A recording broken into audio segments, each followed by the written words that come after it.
Ikaw pala yung nakakulong eh. Nakakulong ka sa iyong galit at hinanakit. Nakakulong ka sa iyong inggit. Kaya ikaw ay galit na galit sa tao. Yung buhay nila okay lang, pero dahil sa iyong galit, ang iyong mundo rin ay lumiliit. No? Madali lang po magpatawad kung halimbawang sabi nga ay nauna siya. No? Ay, nauna na pala siya, okay na. Pero nandun po yung hamon eh.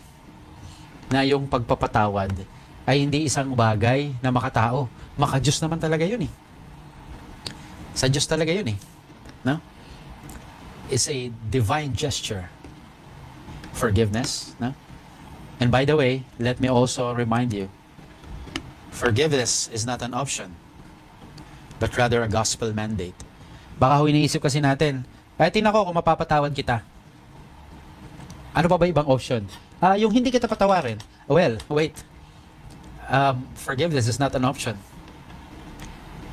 It's a command by God. Utos yun eh. Sinasabi ko ba daw kasi nadadalian ako magpatawad? Hindi po. Nahihirapan lang din ako. Nahihirapan din ako. Pero kahit nahihirapan ako, totoo po ang sinasabi ko. Na gusto tayo magpatawad ng Diyos at utos niya ito. Remember the conversation between Peter and Jesus? When Peter asked Jesus, "How many times will I forgive my brother? 7 times? I do not tell you 7 times, but 70 times 7 times. Do the math. 70 times 7 is 490. Biro nyo mga kapatid, more than just a year, no? 365 lang isang taon eh. 490 ito. May mga araw na pwede kang dumoble pala ng pagpapatawad. And in the scriptures, kapag sinabi yung mga number, inuulit-ulit, it doesn't mean 490 talaga. It only means infinitely. Walang hanggan. Hirap maging Kristiyano, no? Eh, yun ang spiritual warfare, eh. So, you want another effective shield? Hiwaksin mo yung galit. Destroy the barrier. No? Baka ito makatulong sa inyo, sinabi ni Mahatma Gandhi. Sabi niya, the weak can never forgive. Forgiveness is the attribute of the strong. So if you find it easy to forgive, then you are a strong person. If not, then we remain weak.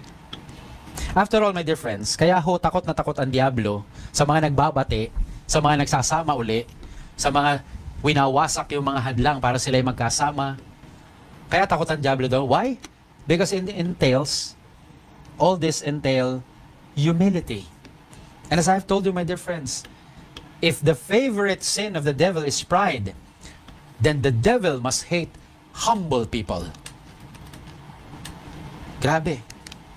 Sabi nga ni Padre Pio, di ba? Humility, humility, and always humility. Satan fears and trembles before humble souls. Kumbaga, pag dumadaan ng isang tao mapagkumbaba, yung mga diablo gumigilid talaga. Ayoko dyan.